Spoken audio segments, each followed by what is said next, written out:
சென்னை மதுரவாயல் மின்வாரியம் அலுவலகம் அருகே தமிழ்நாடு வணிகர் சங்கங்களின் பேரவை சார்பில் கோடைக்கால தண்ணீர் பந்தல் திறப்பு நிகழ்ச்சி நடைபெற்றது.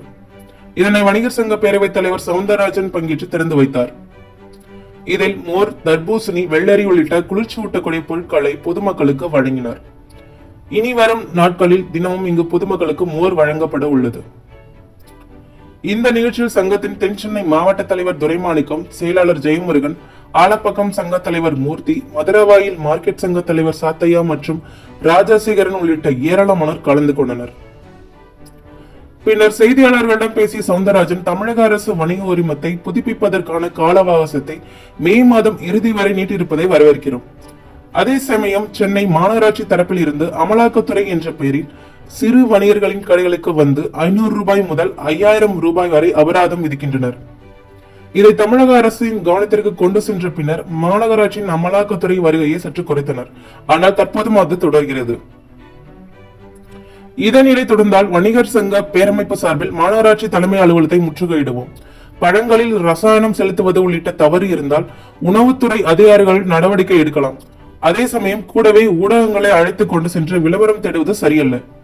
மத்திய மாநில அரசுகள் பாரம்பரிய சிறு வணிகர்களை கண்டுகொள்வதில்லை. இதனால் கார்ப்பரேட் நிறுவனங்கள் விலை குறைப்பு என்ற பெயரில் வாடிக்கையாளர்களை பிடித்து சிறு வணிகர்களை அடிக்கின்றனர். எனவே மக்களும் வியாபாரிகளும் விழிப்புணர்வாக இருக்க வேண்டும் என்று தெரிவித்தார். அனைத்து ஊடக நண்பர்களுக்கும் தமிழ்நாடு வணிகர் சங்க பேரவை சார்பாக வணக்கத்தை தெரிவித்துக் கொள்கிறேன்.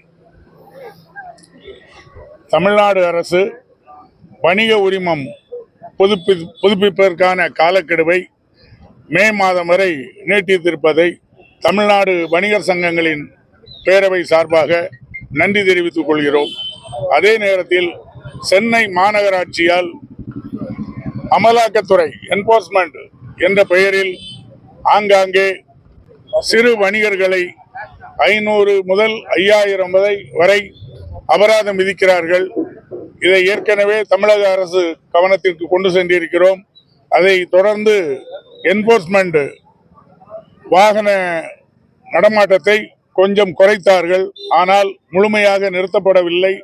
இந்த பகுதியில் இரவு 10 மணிக்கு மேல் காலையில் கடை திறந்த உடனே வந்து விடுகிறார்கள். இது வணிகர்களுக்கு பெரிய கஷ்டமாக இருக்கிறது.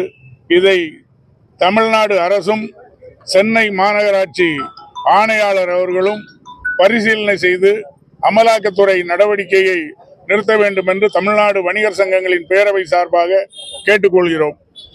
தொடர்ந்து இதே அமலாக்கத்துறை கெடுபிடி தொடர்ந்தால் சென்னை மாநகராட்சியை முற்றுகையிட கூடிய தீர்மானம் நிறைவேற்றி முற்றுகையிடுவோம் என்பதை இந்த நேரத்தில் தெரிவித்துக் கொள்கிறேன்.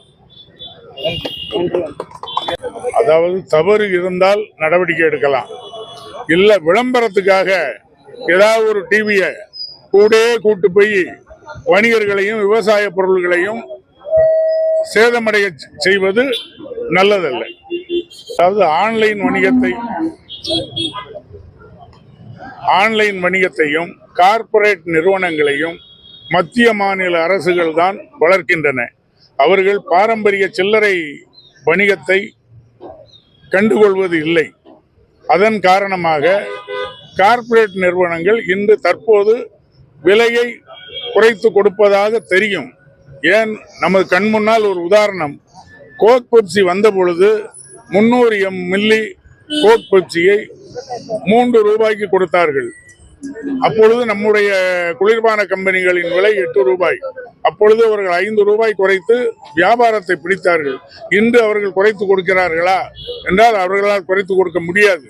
இப்படித்தான் வியாபாரத்தை பிடிப்பதற்காக, சிறு வணிகத்தை அழிப்பதற்காக கார்ப்பரேட் நிறுவனங்கள், பெருநிறுவனங்கள் இப்படித்தான் செய்யும். பொதுமக்களும் வணிகர்களும் நாம் தான் அதற்கு உஷாராக இருக்க வேண்டும்.